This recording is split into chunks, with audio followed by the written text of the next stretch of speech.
What up, my freaks? RuinousInsight here with part 3 of my Total War Warhammer 3 modded Skrag the Slaughterer Immortal Empires campaign.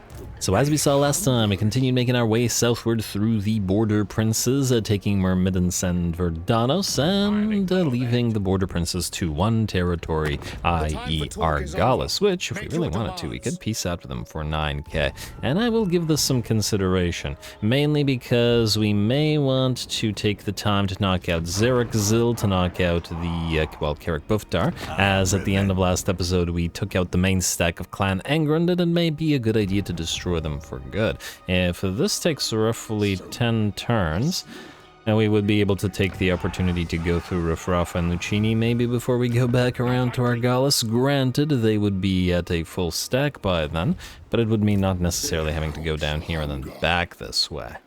On the other hand, we could go for Zerek, then use tunneling stance to go down to Argalis, and then go through Lucchini and up northward to Rafrafa instead.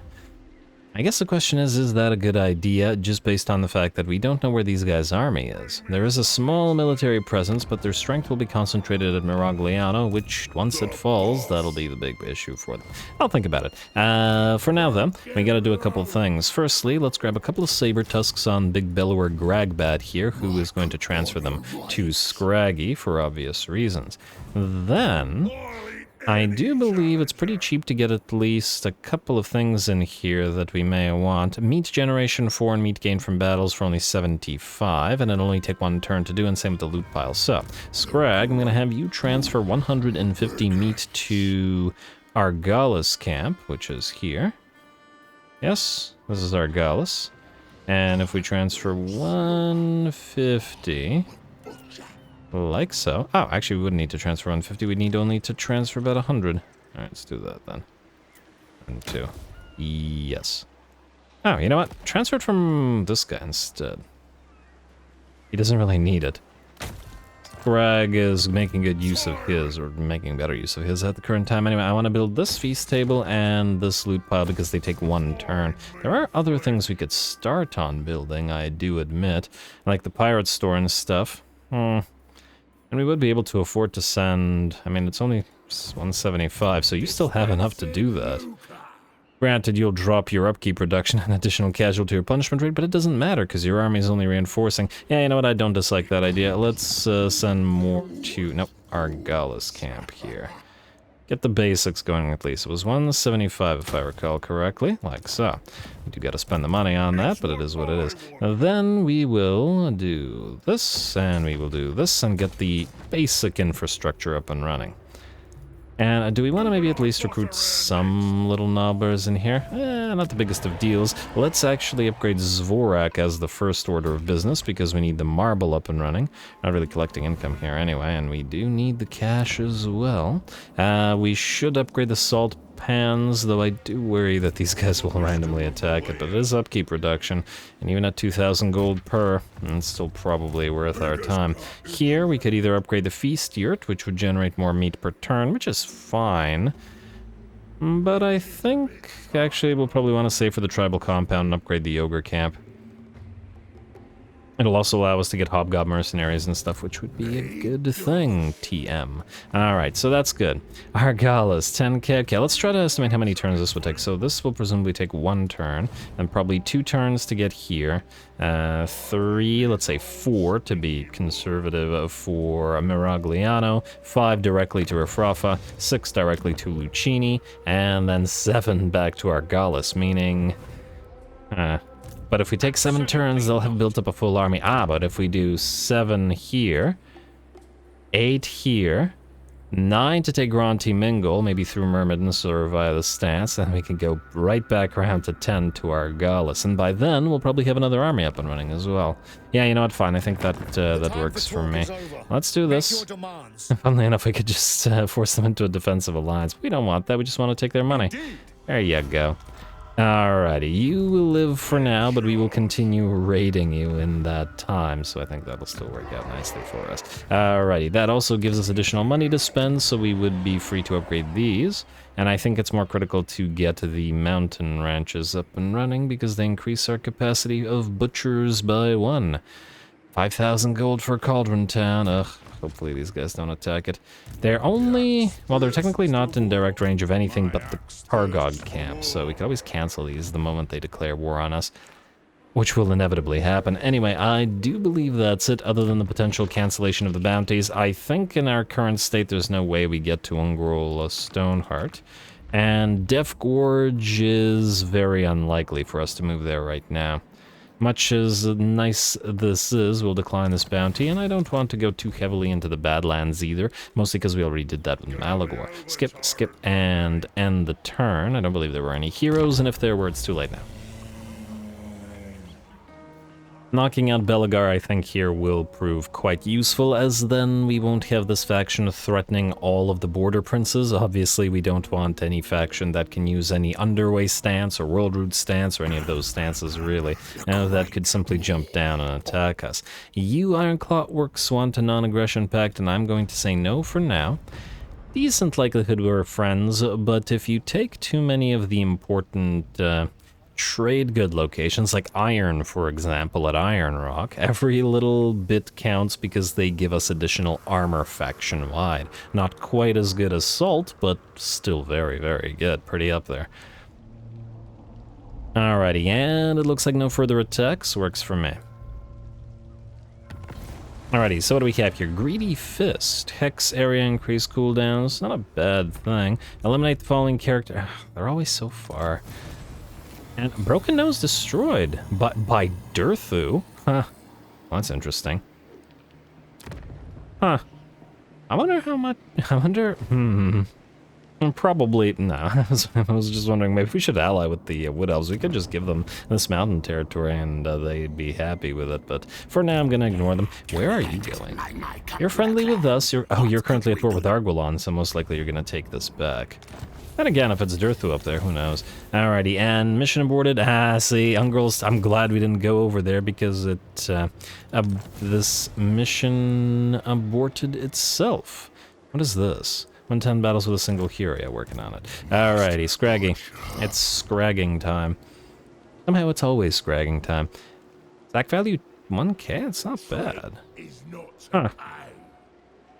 I wonder if we should raise... Well, actually, we can move a fair bit further.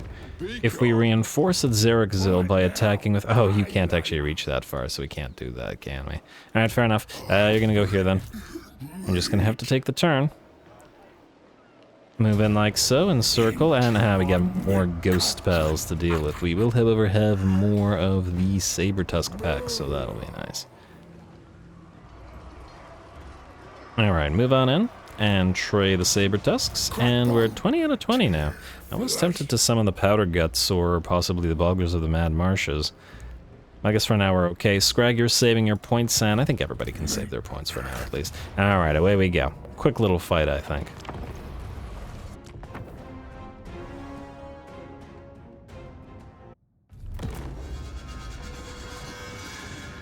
The Slaughterer will not rest until all the meat is chopped.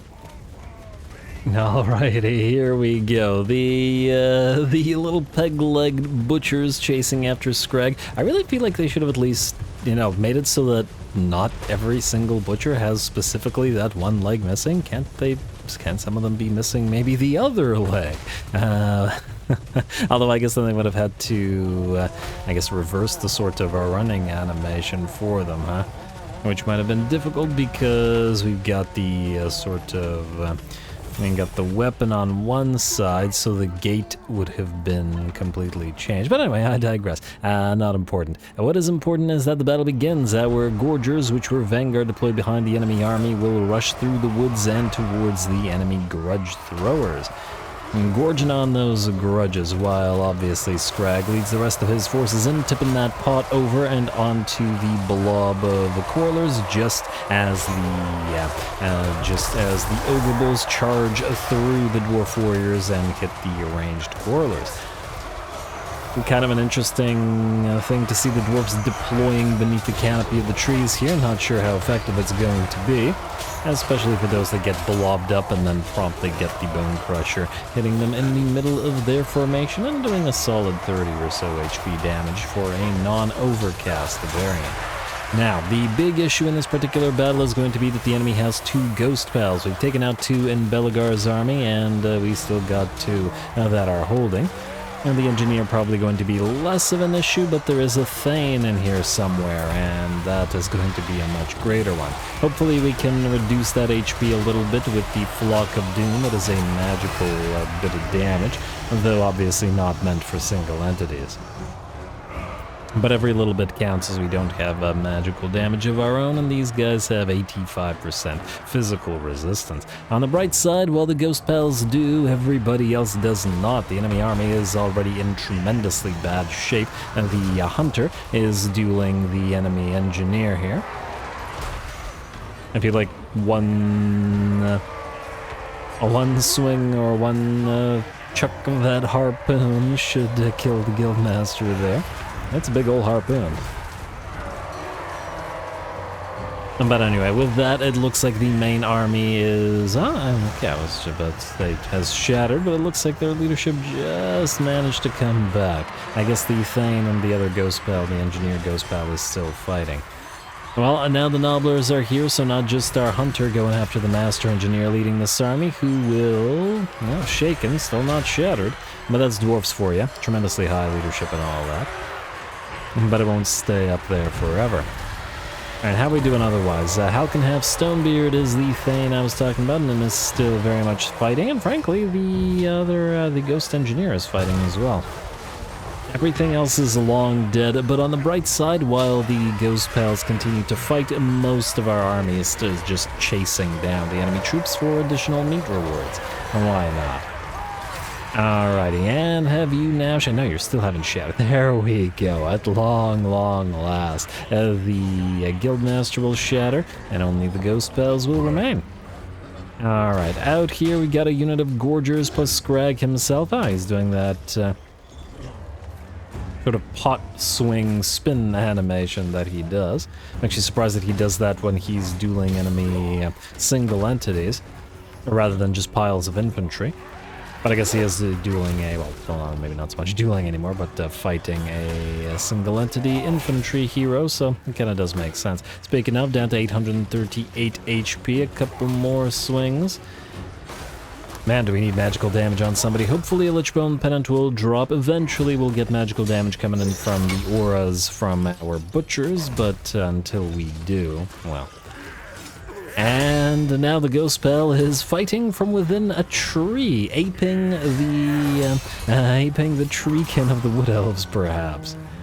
And we had to add insult too. Well, maybe not so much injury as banishment at this point, but there we go. The Thane is still kicking, but I think we've seen enough of the sort of canned animations repeated on a single entity, and we'll just speed up through the Thane's fall. It looks like there's no more chasing of the enemy either. The Master Engineer Lord is done, and admittedly everybody here is going to get in each other's way a little bit, but I wanted to make sure that, well, not one single unit is taking the hits. And though ironically, it looks like the Thane keeps going after the Bruiser, who is taking the most of the hits. Go figure. Well, he's lost a decent little bit of HP, but it won't matter as the last Ghost Pal falls, and all of them will be banished, most likely never to return, as the enemy will have one settlement remaining after this one.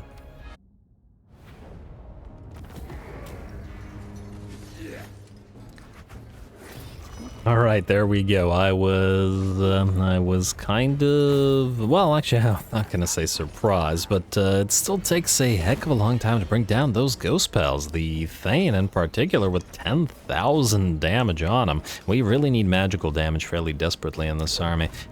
We are going to occupy it. I mean, I guess we could sack him, but then I don't really want to deal with the provincial instability, so we'll just occupy it for now. What does timber give us, or lumber, whatever this is? Timber.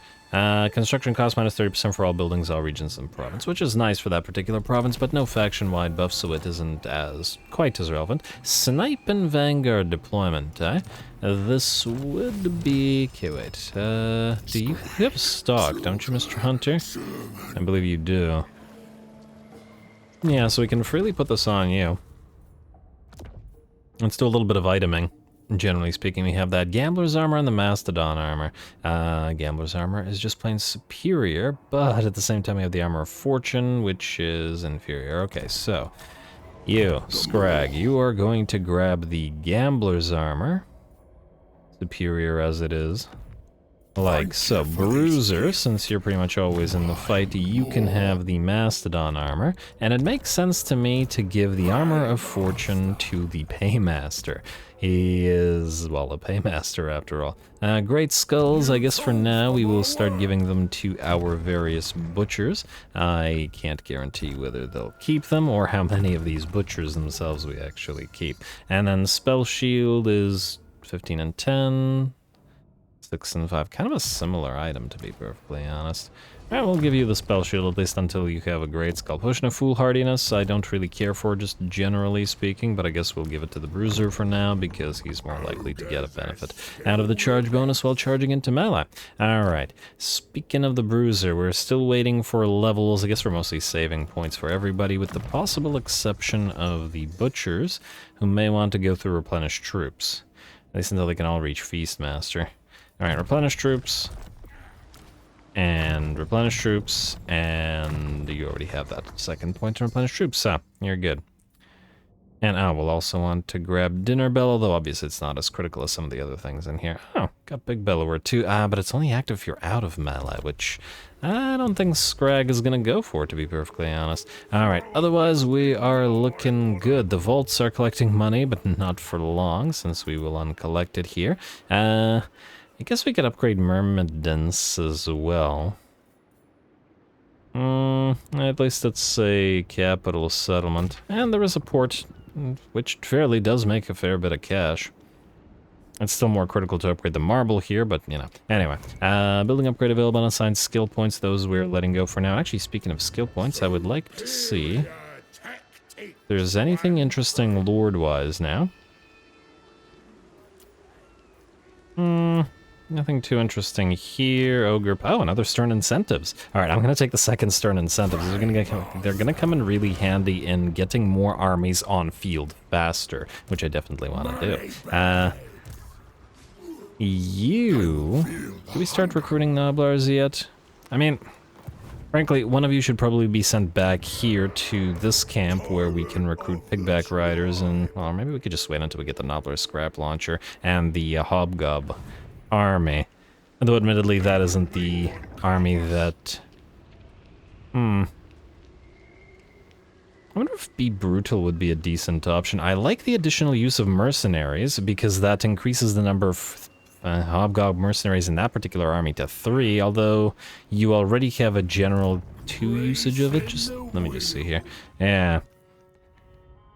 So it's essentially +1 extra small Noblar unit in that particular army. I do wish I could see what other traits we have. I'll keep you in mind, Mr. Paymaster. Again, I just feel like Paymasters are just better than tyrants, generally speaking, except for some very specific stuff like the Iron Guts reduction. But if you think about this, 10% Iron Guts reduction versus 15% all army reduction. So, you know what I mean? Anyway. It should really be like 20% Iron Guts reduction. If you're gonna want to make me actually recruit one of those guys. Unless I'm missing something. Granted, we haven't recruited a Tyrant yet, so maybe they have other abilities that further buff their army, so obviously we will recruit some Tyrants. And certainly some Master Butchers, or whatever they're called. Once I find one with a trait I like, mind you. None of the ones I've seen so far have had traits I've been happy with at all, really. Alrighty, no attacks, and what do... Alright, Top Knots. No, we're not gonna be peaceful with you because you have salt, and you will become saltier because we need to, you know, take that salt from you. The word salt has lost all meaning. Alright, what are we looking at here? Take their stone, capture and occupy Montana... Huh? Oh, for a second I thought this was, I got confused there for a second. I thought this was for the Pirates of Sartosa. As in, that it was occupied by the Pirates of Sartosa, but that's not the case. Alrighty, what about this? Eliminate the change. Oh, yeah, that's not gonna happen. No way. Not gonna bother with that. Who's this guy again? Really far. You know, try to get somebody a little bit closer.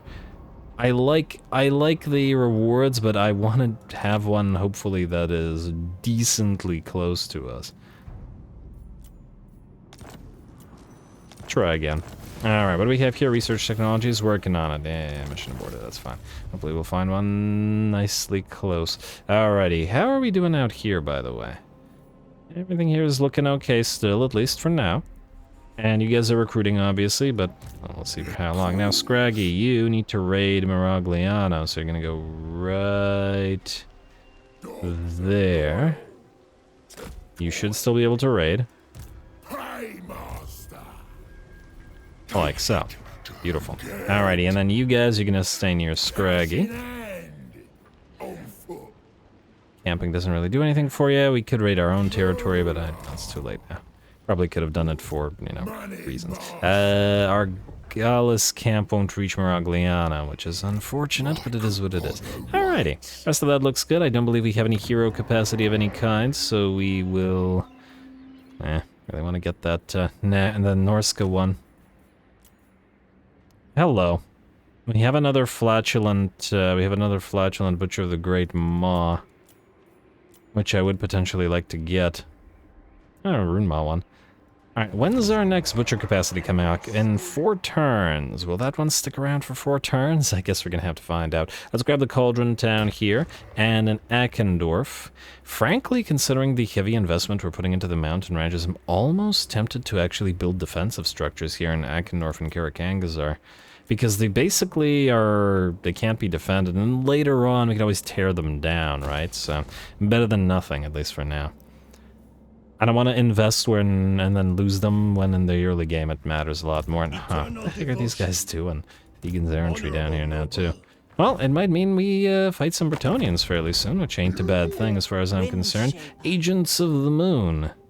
You are currently fighting rotten, not-speaking trees. What's the likelihood that you survive this? Let's say low. Northern Provinces wants to trade. They're not going to be happy about us fighting or allying with... oh, wow. Vlad's already at strength rank, too. They're not going to be happy about us allying with Chaos, are they? But nonetheless... Nonetheless, maybe something we want to do. You are yet to transgress again. And get the extra money per turn with the Cathans, and the money in the now as well. And then later on, if they cancel their agreements because we end up getting chaotic allies, well, that's life. Or if the game goes the other way, you never know. Maybe we'll stay allied with the Cathans. And the main thing is I really want a Chaos Dwarf an ally, because I feel like that would work nicely with various things of ours. And frankly, we're already doing a number on various Imperial factions, so more likely that the Order Tide dislikes us, generally speaking. Dislikes us more, generally speaking, I perhaps should have said. Also, I'm now realizing that I forgot that we weren't going to Miragliano first, but rather to the Dwarfs, which I guess we're still going to try to do. Hopefully we can reach them. Morglum, no.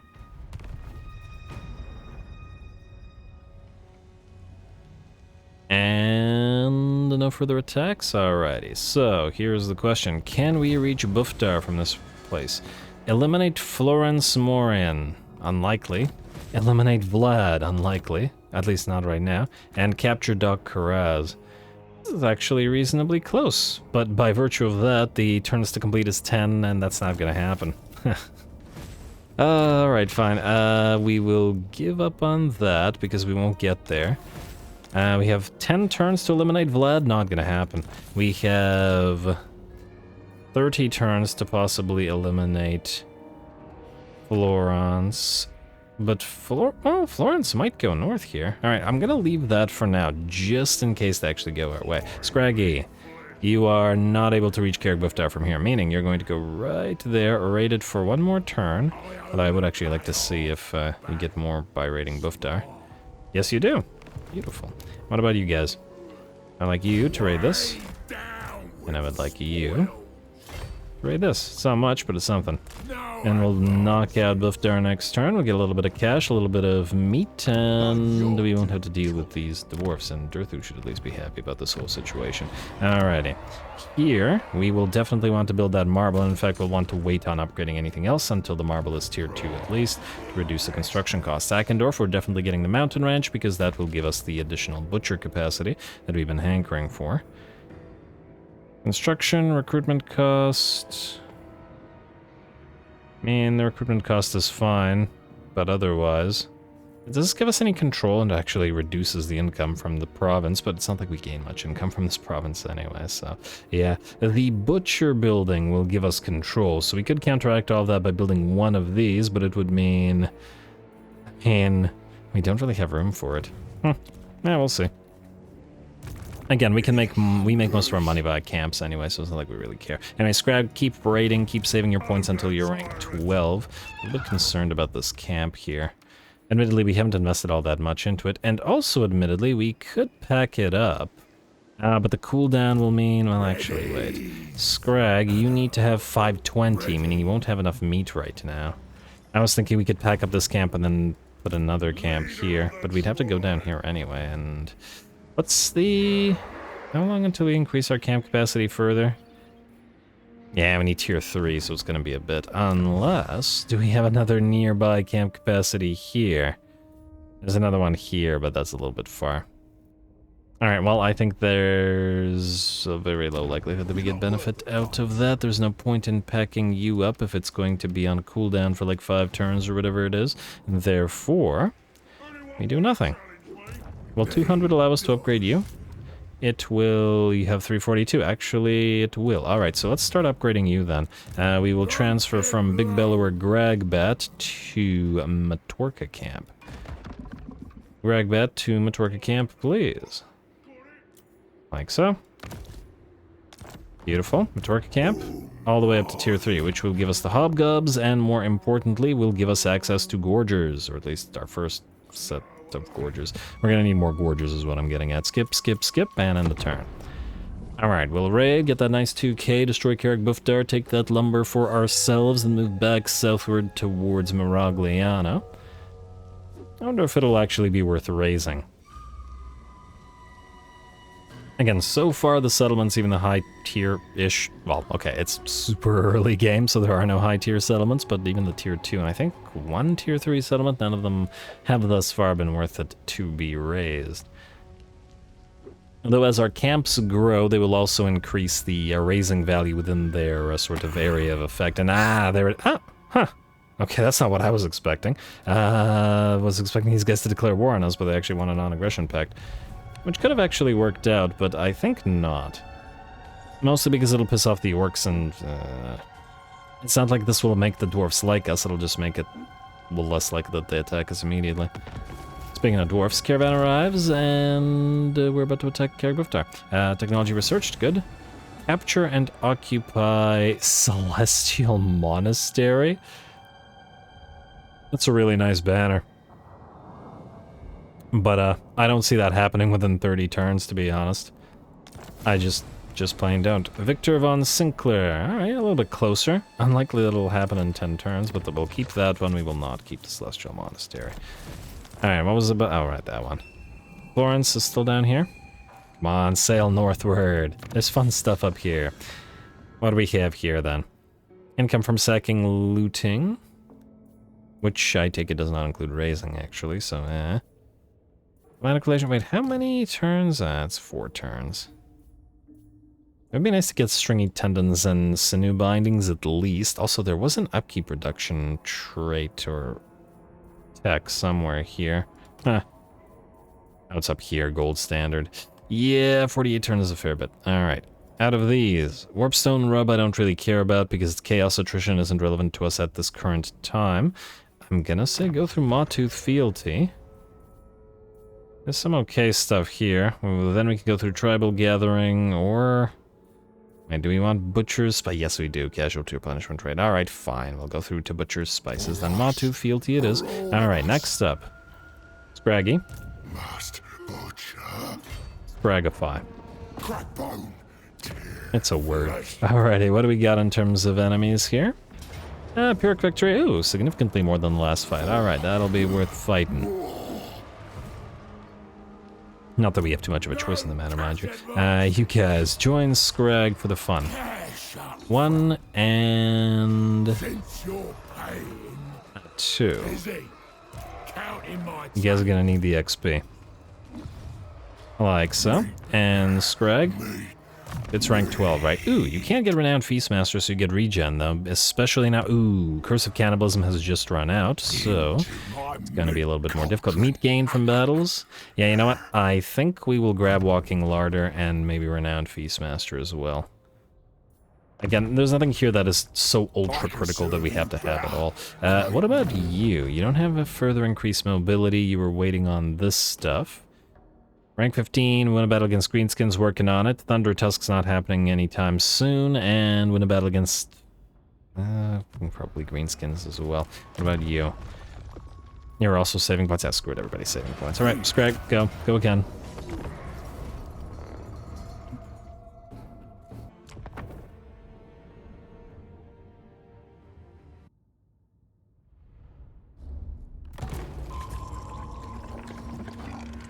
Look upon your children, Great Maw. Behold, their endless hunger. Alright, man, carrying that, or dragging that pot/cauldron all the way uphill is got to be tiring. But anyway, here we go, the last stand of Clan Angrund. Not a single ghost to their name, and led by a demon slayer instead. We will see how well they hold here. Now, we are going to wait a little bit until we got to our reinforcements arriving on the field. Our 2 paymasters have access to their Hobgob Merc summons, and we're going to make use of that. We do a little bit of damage to the enemy, though, as the Quarrelers have lost 20 units to harpoon chucking from our Hunter, thanks to Stalk and Snipe. Though the range on the Hunters is relatively short, they can still get just close enough to still, you know, chuck those harpoons without being spotted. And here we go. Finally, time to move towards the enemy. We have our Gorgers moving in the back line as well, and our Saber Tusks getting ready to move. Speaking of Gorgers, the Gorger summon comes in on top of the enemy blob, and ooh, 11 how visible this snowy map is. We've had a few too many of the darker maps in this particular campaign so far. At least we've had a fair few of them. And it'll be nice to move to sort of brighter environs so that we don't have to, you know, so that we can see what's going on. Anyway, all of the Ogre main line has closed the distance. The Gorgers have charged the enemy in the back line, and we got 4 enemy units that have separated. Our paymasters are going to close the distance, and we've set up our Hobgob mercenaries, though it looks like with our Ogres all committed together to the Saber Tusks, the Hobgobs are having a difficult time actually drawing a bead on anybody. Not that it's going to be important here, as these 4 isolated units are destroyed, and the enemy main line isn't having a great time either. One of the summoned Gorgers falls, but it is merely a summon, so not a big concern. And with the balance of power at 90% in our favor, the enemy Demon Slayer being focused down by Skrag and his Butcher friend here. I think the enemy has no hope. And Brain Gobbler reduces the melee attack and defense by a fairly considerable amount, making it a little bit easier to deal with that fella. Alrighty, nice fight, but it looks like we're just about done here. Frankly, I'm impressed that the enemy has not yet shattered, but once again, dwarfs, leadership, and all that.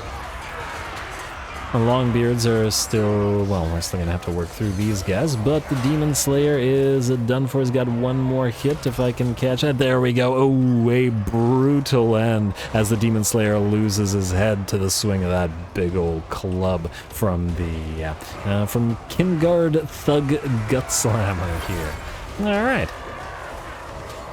And with the fall of the Demon Slayer, it looks like the rest of the dwarfs lose hope, and with that, the battle, like Clan Angrund itself, will be wiped out for good.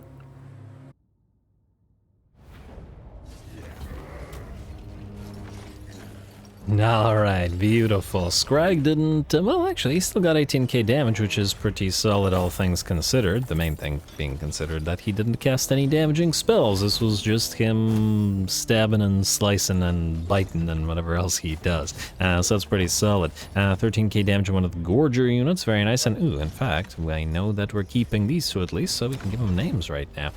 What do we have here in terms of raising and sacking? Well, probably not worth it, eh? I mean, that's 140 meat and 250. I think it was a tier 3, so this will actually bring it down to tier 2, and to get it back up to tier 2 will cost the same amount of money. So I guess then the question is, will we... It's still not worth it, is it? No, it's not worth it. Because the repairing and the building of these structures would have cost more than we got out of that, so, yeah. Anyway, Clan Angrund and Belagar's ambitions come to a brutal end, while Skrag's ogre hordes will dine on skewered dwarf for the foreseeable future. Here... Do we want to build anything? I guess we could build the money building. I mean, if Durthu or the Wood Elves come down here, there really isn't anything we can do about it. So I think we'll just ignore them for now and just go for the money buildings. Oh, and it's also wait, money buildings cause negative control. Huh. Meaning, in order to build a full province of them, we'll have to counteract them with probably 2 meat stores. Just looking at the negative public order in our other territories, that's with the feast for the strong. And that, I feel, is not enough, so maybe it's better not to bother collecting the cash in this manner. I'll think about it. For now, though, we have other upgrades, and one, we want those granite works, and we will wait until they're complete, minus building the first level of the clay pit, because it's only going to take 1 turn, then we'll upgrade all of this afterwards. And decent likelihood we actually end up replacing the gold hoard with something else, at least for now, because again... the collected income malice is way too high, so we can't really collect income in this manner. At least for now. Eventually, it'll be different. A and B, we will also have the camps to rely upon. Kind of actually tempted to... Wait, how are we... For the pigback riders? Well, they're coming in numbers. As I was about to say, I was kind of tempted to build a few more units there, but since we're probably going to get another army up and running rather soon, hey, another stern incentives, then that will be the way to go. Actually, what's the upkeep on pigback riders, out of curiosity? So the hobgob mercs are cheap, though not so cheap to recruit, actually. They're just as expensive as Noblar bulls in that particular case. But their upkeep isn't all that much more than the saber tusks, but... I'm just wondering to myself whether we should just grab another one of these turn incentives, guys. And I'm still feeling like that's probably better than this. Again, in the late game it won't matter as much, but right now I feel like it does. And we don't have to use them necessarily. Yeah, alright, obviously we wouldn't grab that one there. We want to maybe raid around here or get a new army prepared, so we'll start here instead. Ogre Paymaster. Actually, out of curiosity, weapons strength plus 20% and an increased number of mercenaries. This would apply to only infantry units, so not giants. Which I would be tempted to put into this army. The damage on the various units of Nobblers is low enough that this won't make too much of a difference anyway. Decent though it may be, it's probably not for this army. Yeah, alright, stern incentives again then. Like so, you stay here, and once these guys are good, you'll start recruiting. Maybe wait a couple of turns and start recruiting hobgob mercs in decent numbers as well. For our second army. And we can always switch to a different lord if we get another... not capacity, if we get another... trait that we like. Oh, rank 11, not 12. Okay, you're fine. You're fine. What about you two? You are rank 2, so definitely get Inspiring Presence. And I think you already have it. Yes, you do. I guess we could get Root Marcher, but I think we're okay for now because we don't know what's going to be in your armies. You're just going to sit there and prepare for that time, whenever it may be. End turn for now. And then we'll move down to Miragliana, which has another pasture. Yes, actually, this was a good decision to come here. More meat, more butcher capacity, more mass for all armies faction-wide. Skaven Blight. wants to trade. I'm going to say yes for now. Hopefully we don't have to... I mean, yeah, they can fight the Bretonnians while we deal with this. Granted, this will cause problems between us and the Wood Elves, but... we can always betray and eat the rats later if we want to. Admittedly, the Skavenblight is one of those locations that, I mean, we would probably make a lot of money for raising, eventually. But right now, while it's tier 2, it would fall so easily, it would, and it would give us very little in the way of money, so, kinda not a big enough deal to worry about. Alright, it looks like no further attacks on us right now. Border Prince is still kicking. I haven't been doing the turn counting, but I guess we just check via diplomacy, so it won't matter. Bounty issued. Raise Grenstad. If only this wasn't in 10 turns, we could do it. Although, maybe the Hobgob army could. There's something to think about. And I don't like you hanging around here. I get that they're chasing Clan Verms, but I still don't like it. Feastmaster destroyed. Hey, Brag the Gutsman quest. Wait, is Feastmaster the... I don't know which... That's not Hrothjog, is it? It would be unfortunate if it is. Anyway, Brag the Gutsman, carry out a successful assassination attempt. Oh, Lord. Okay, well, we're gonna have to try to... Oh, really? Really? Now we get to recruit an additional Lord after recruiting 3 Paymasters? Oh, game. Screw you. Alrighty, just insulting. You. I would like you to... Oh, no. Don't tell me we can't... Actually we can. Wait. Right here. I wanted to make sure that we could raid Miragliano for the 1 turn before moving towards it. And like so, and like so. And it lovely. Alright, you 2 will obviously move in. You won't be able to raid. So just stay in our own territory. Also like so. Lovely. And just to make sure we have no further camp capacity, we're at 2 out of 2, and I'm disinclined to pack either of these up at this moment. So, yeah. Do we want to get additional defenders here, or are we okay? Ooh, hello. Inspiring presence for... Wait, no. 20 meat generated per turn? Yes, this will allow the camps to slowly, albeit, but still, upgrade themselves. I think it's time to begin the Hobgobs. Yes? Sorry, 1 second. Just moving my cat.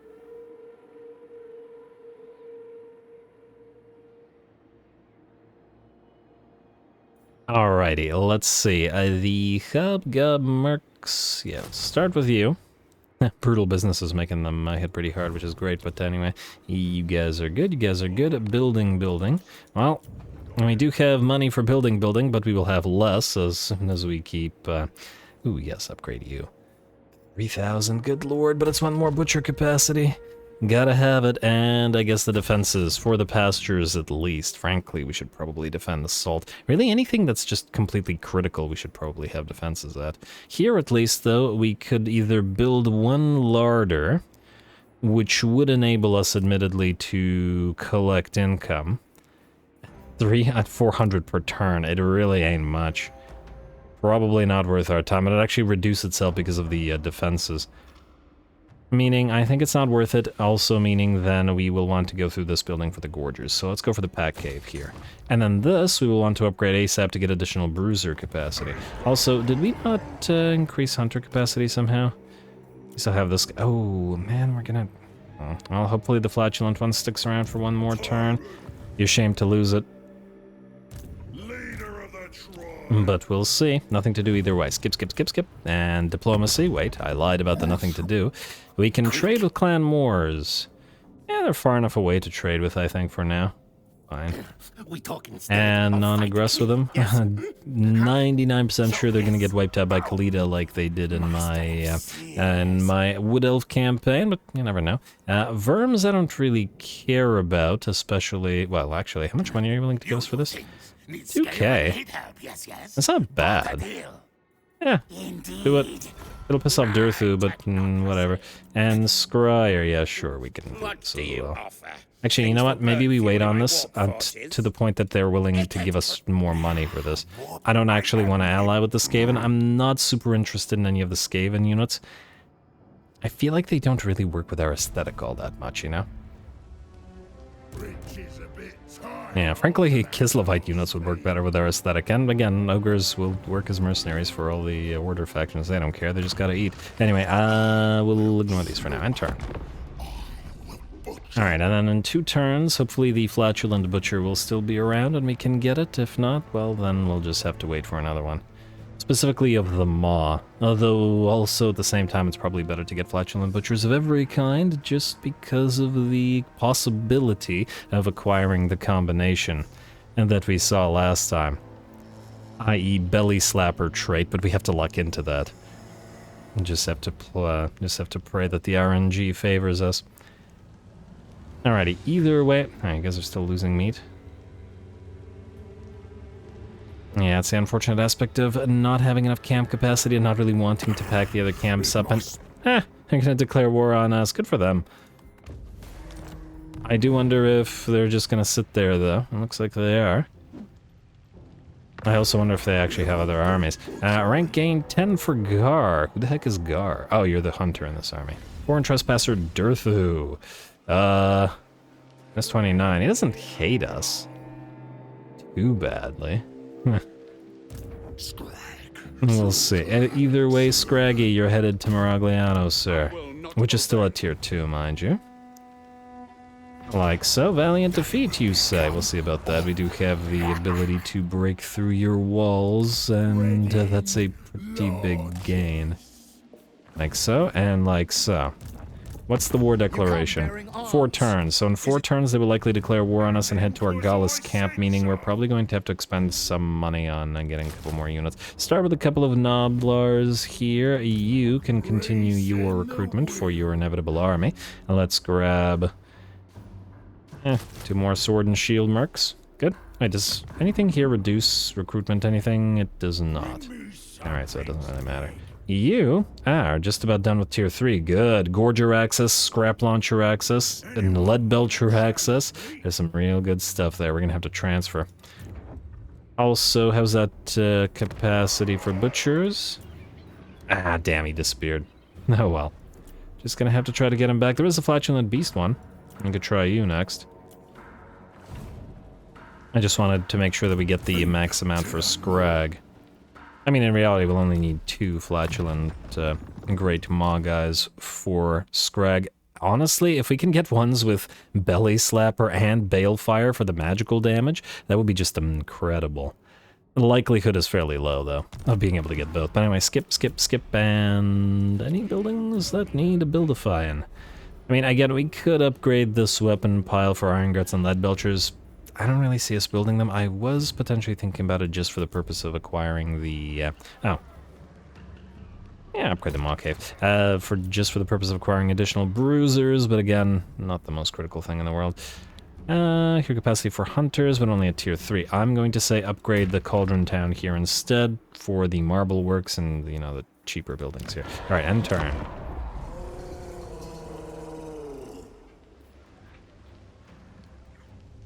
And I am now realizing we should have just attacked Maragliano instead of besieging it, but, well, we'll see. Maybe they have another army out there that will book it towards Maragliano. Even if they don't, they might sally out.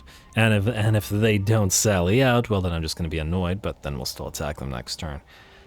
Won't make too much of a difference, hopefully.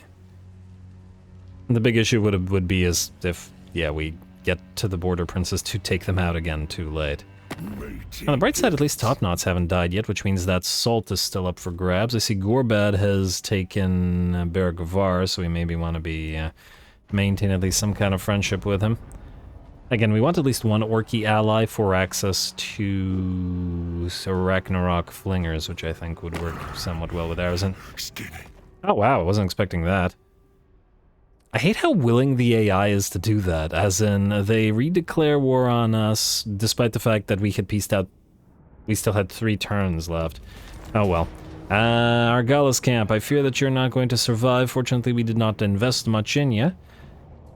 I mean, we could still fight and maybe do some damage here, though. Alright, let's do a little last stand.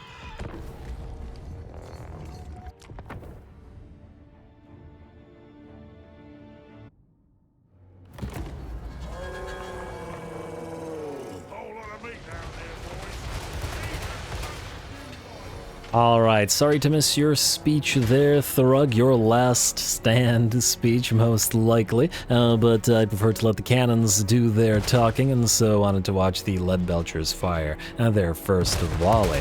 Now, the enemy outnumbers us by a fairly considerable margin, and obviously the likelihood of survival here is pretty darn low, though there are a few things working for us. Obviously we have this lead belcher unit, which has already done a decent bit of damage, and with every volley kills a fair few of the enemies. We're going to start focusing down the enemy range units for obvious reasons, but it's the range units that present the biggest problem. Not for us, but rather for the enemy. The reason being that they have a lot of handgunners, and admittedly a lot of pistoliers as well. And the problem with all those units is that they are direct fire. They're going to have a difficult time within this minor settlement, and crossbows would have actually been much deadlier to us, especially considering the short range of the Noblar trappers and flingers. Anyway, we fire away at the enemy and then back off into the settlement, turn around and get ready to belch more lead at them.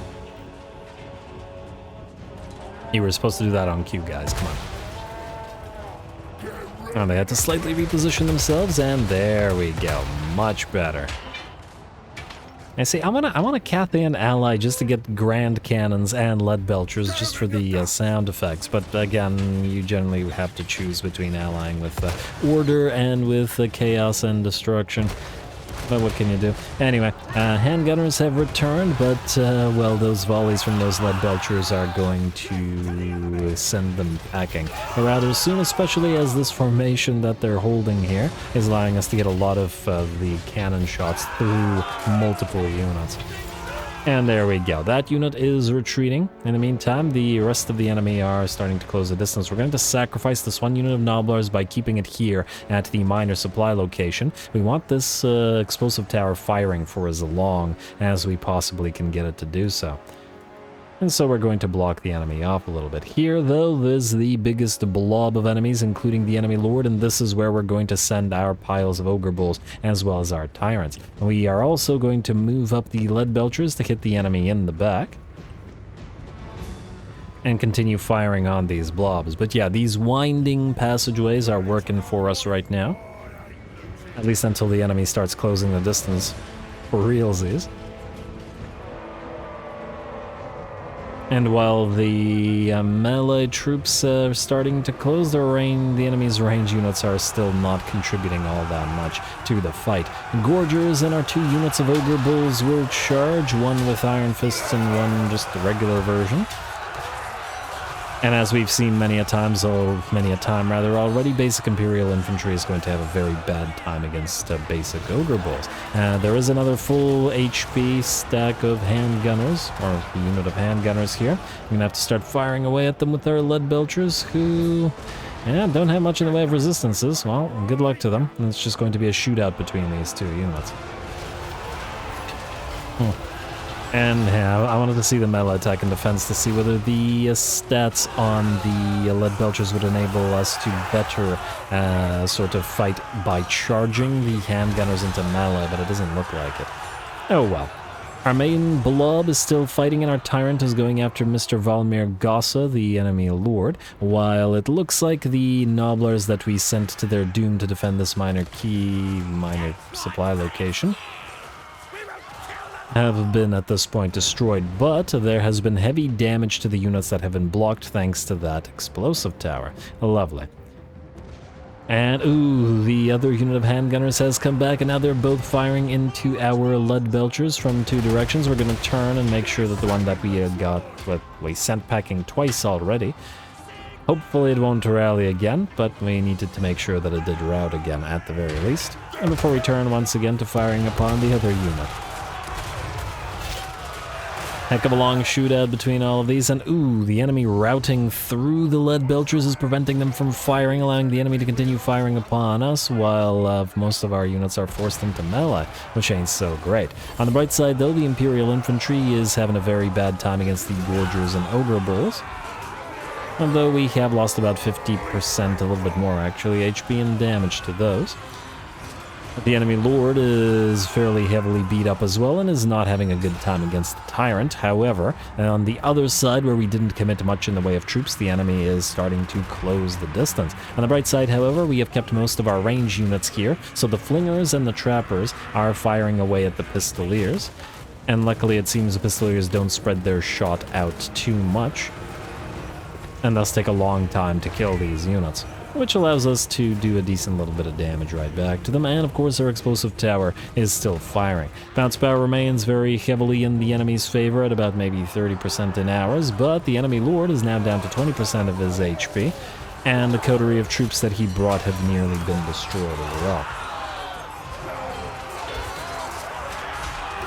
Our unit of Ogre Bulls with Iron Fists, however, are also pretty much done and won't be in the fight for much longer. The enemy lord escapes, but it does allow our tyrant to close the distance with the handguns and the other unit of swords, I want to say, still fighting. Alright, the Lead Belchers have finally won their shootout, defeating both of the enemy handgunners, so they're going to be able to move into support, and we're going to try to hurry them along towards the key building. If this one should fall, the explosive tower will fall as well. And it's a pretty darn critical point to our defense. Noblar Trappers still firing or chucking those infinite daggers of theirs.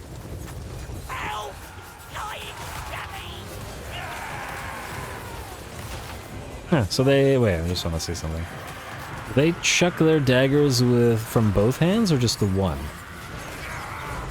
One? And I can't tell. And ooh, the enemy's actually going to charge him. Yeah, they probably should have attempted that a little bit earlier, but a little bit too late for that one unit of pistoliers. Unit of pikemen, supported by more pistoliers and handgunners, have arrived, but in such a way where we can either chuck daggers into their backs or drop explosive shots from our tower on top of their heads. Now the pikes are done and we switch fire to the pistoliers and the handgunners, which still have to be dealt with, but at last the bounce of power has shifted to about 50-50. It's looking fairly even.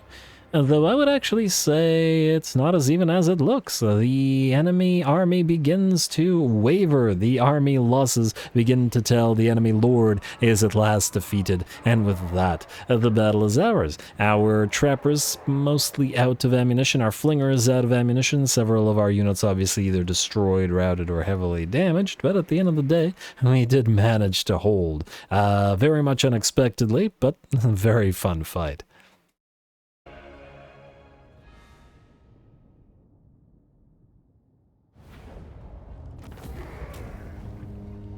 Alright, there we go. That actually wasn't so bad. A heroic victory. The enemy army, unfortunately, you know, in hindsight, has way too many direct fire units. 5 handgunners, 4 pistoliers. If all of these had been crossbows, then we would have had 0 chance at all. But with handgunners in these minor settlements, too much of an issue. Here, I think we'll take the 2,000 gold. I mean, replenishment is great and all, but it's probably not enough anyway to make that much of a difference. And probably neither is the meat. And we'll need to recruit a little bit more, so I will just do that, and they'll attack again. Oh, but this time they'll attack the... They will attack the settlement. Clever. Clever jerk faces. Oh, and they get to immediately get their lord back? Huh. I thought considering the lord died this turn, he wouldn't have been... Oh, I guess he would have been replaced immediately, huh?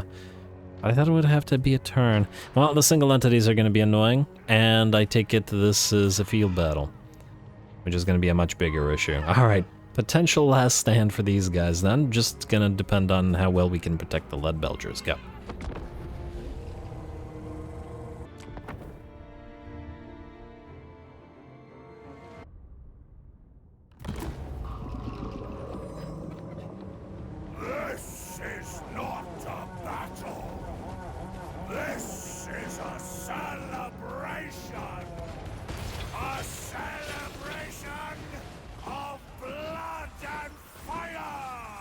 Alright, I knew he was going somewhere with that, the whole, this is not a battle, this is a celebration. And I was just like, go on. Until he went for the blood and fire thing. Anyway, here we go. Just going to be a small fight, a little skirmish here. But, well, I really enjoy these. So I'm just going to say you're going to have to deal with it.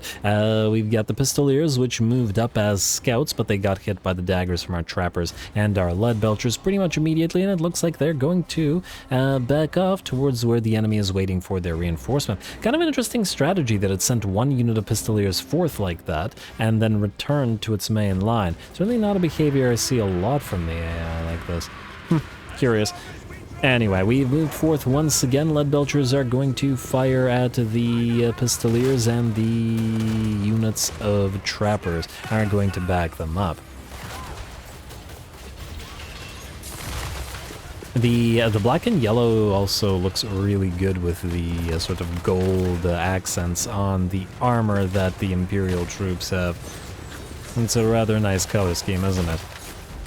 Alrighty, but it won't be nice for too long, at least not for these Pistoliers, which will break with about 10% of their HP remaining, though with 18 troops still there, that unit will probably survive. Now these ones may, however, not, as more of our range units are focusing them down, and frankly, the enemy would have been better off actually charging our trappers, I think. Yeah, it would have caused them to eat some Noblar traps, so additional little bit of damage and such, but anyway, ooh, get a nice fireball launching from our fire belly right into the middle of that unit of halberdiers, and the worshipper of the firemouth is probably pretty happy about that.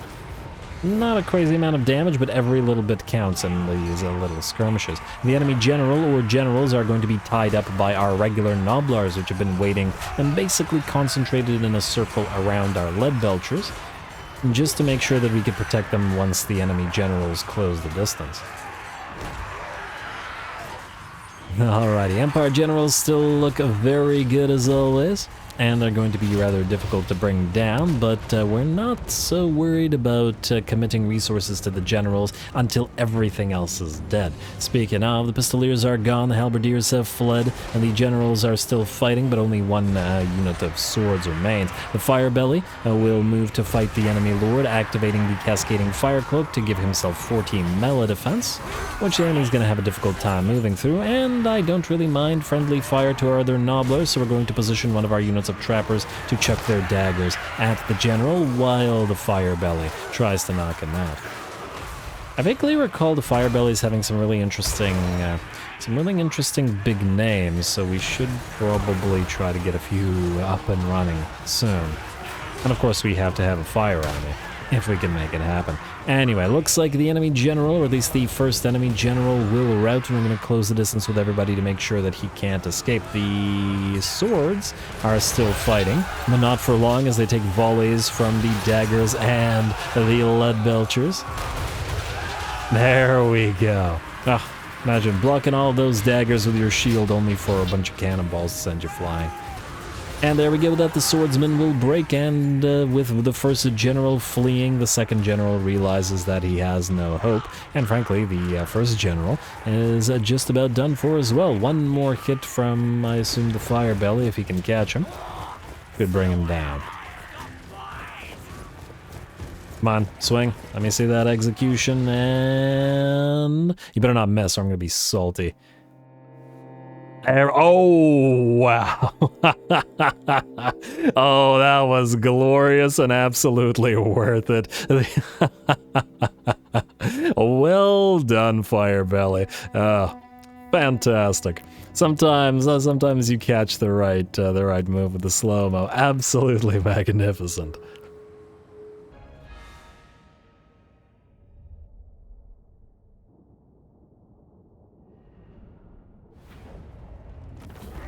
Alright, there we go again. You know, I really love these little tiny early game skirmishes. I always end up missing them in the late game because, you know, this sort of thing doesn't really happen in the late game as everybody gets full stacks running around, but these have a tendency to be sort of balanced on a knife's edge and is they're just really fun to play. So, yeah, we live to eat another day, and oh, they will sally out.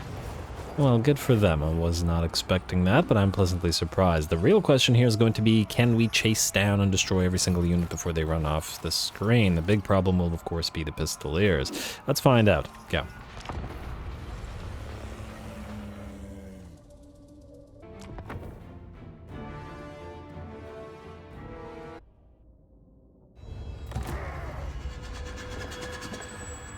So much meat you send us.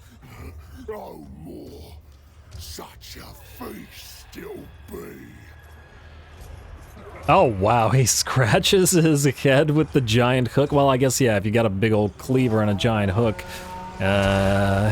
you gotta scratch somehow. You gotta pick one. Anyway, here we go. Also, look how deep the chains are embedded into Skrag's flesh. They start at his lower back and sort of go all the way up, don't they? Well, sucks to be him, or actually he probably finds it pleasant. Lack of sanity and all that. Anyway, once again we have the annoyance of the enemy Pistoliers, and since the enemy sallied out, we have to make sure that we kill them as our priority.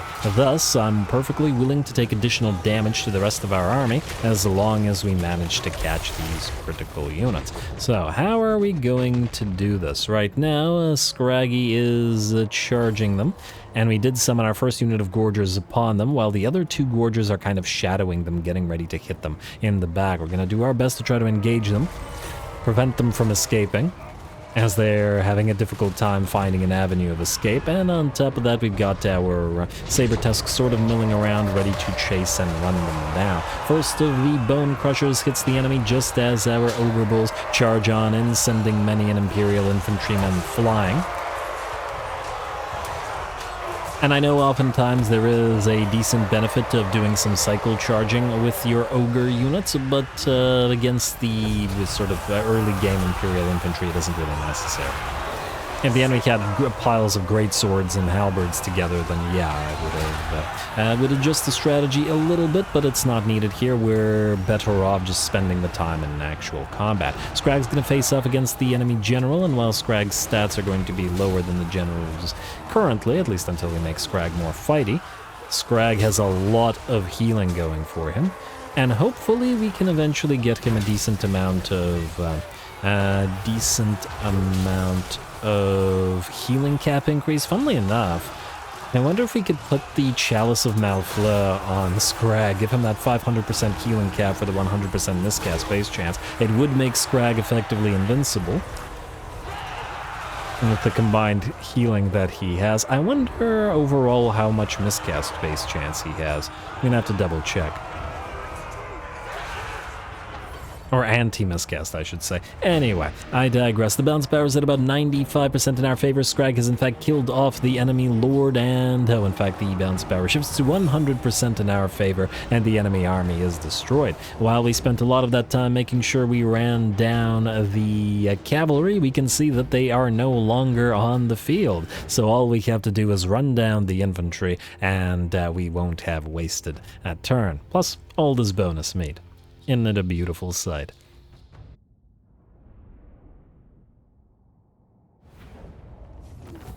Alright, there we go. It did take some careful positioning, but we were able to catch every single enemy unit, including the 4 Pistoliers, preventing them from escaping by blocking them, dismembering them, etc, etc, etc. Solid work out of the Saber Tusks, which came in very handy, as well as the Gorgers, focusing down the enemy range units and the Pistoliers. Skrag did reasonably well, though, again, not dropping too many offensive spells, but he did reach rank 12, so that's going to be pretty darn worth it alone. We will occupy it, because that prevents us from wasting the turn. Yes? Is there anything else that we need to do? Yes. No. I mean, yes, occupy. Alrighty. Snorko Ol Weirdy is trespassing. Barakvar destroyed. Alright, and Confederation, enemy killed in battle, free Ranger's Quiver, free Talisman of Endurance, which is going to Skrag, not to you. And mission aborted. Huh, okay, well, I guess whoever that was died. Alright, well, either way, Scraggy, you get Bestial Butchers now, so power up for those Saber Tusk packs and Gorgers. And You'd go for the casualty or punishment rate. What would help us the most in fights here? This will be buffing Skrag himself, ambush success chance, campaign movement range. This is all nice. I'm going to pretend it's not nice, but it's not anything critical. Yeah, I'm going to say the Maw Feasts is the best thing to get, and then we'll follow with Prophet of the Great Maw. And the Great Maw Devours, of course, afterwards. Alrighty, then we should reward these two gorgers for their hard gorging, and by giving them names. You can be the Wendigos, and you can be the Ribeyes. Lovely. Just to double check, Skrag, you can indeed reach Riffraffa in one go. I'm just laughing at these jerk faces for failing in that little attack of theirs. Yeah, anyway. You can now proceed to Riffraffa. Although, funnily enough, we could... I was hoping we could send one of these guys to it instead, but anyway. Looks like not the case. And these guys will be destroyed. Sartosa, oh, now they've declared war. Well, if they steal that settlement out from under us, I think we're gonna have to kill them. Which would be a shame, as I wasn't originally planning on killing them. I was planning to let them live. Although I guess it also does depend on how the rats feel about them. Out of curiosity. Oh, they're not super friendly. I mean, they might not have too many opportunities to fight them, so we could just attack them, though some of their units might work at least somewhat nicely with ours. I will think about it, but I will think about it over the course, I think, of the next episode. As with that, we are pretty much out of time. Certainly, we've already fought, what, 5 cinematic battles this episode, though admittedly a few of them were of the smaller variety, but that's a lot of editing for me, so gotta deal with that. So I'm gonna call it here. Next time we will finish up destroying these guys and possibly Sartosa as well before moving right back around, probably grabbing Gronti Mingold just for the salt and maybe ignoring the top knots, or possibly, if we have the moment, going down to Galbaraz, taking it, and then immediately transferring it to Skarbrand for an alliance. Thereby acquiring his units, although I do wonder how he feels about Gorbad and stuff. Gorbad seems to not like the treaties with the northern provinces and Agents of the Moon. But probably not... he's probably going to be too busy with the dwarfs to attack us, or at least I hope so, just in case we should keep putting, you know, stuff into this particular army. Especially since it doesn't have a lead belcher unit available to it, we should try to get access to them. We just need the money to, you know, properly recruit. Is there a building here that reduces recruitment costs? I feel like there probably is. Yeah, this one. Spare tent, yeah, that should be pretty critical. It's a significant amount. Yeah, we'll do that right now. Oh, there's actually a bunch of stuff that we have to build right now. Okay, we'll build it. We'll build it next time, so stay tuned for that. If you could leave those likes and comments below, all glory to the algorithm. Stay tuned for a second episode later today, and thanks for watching.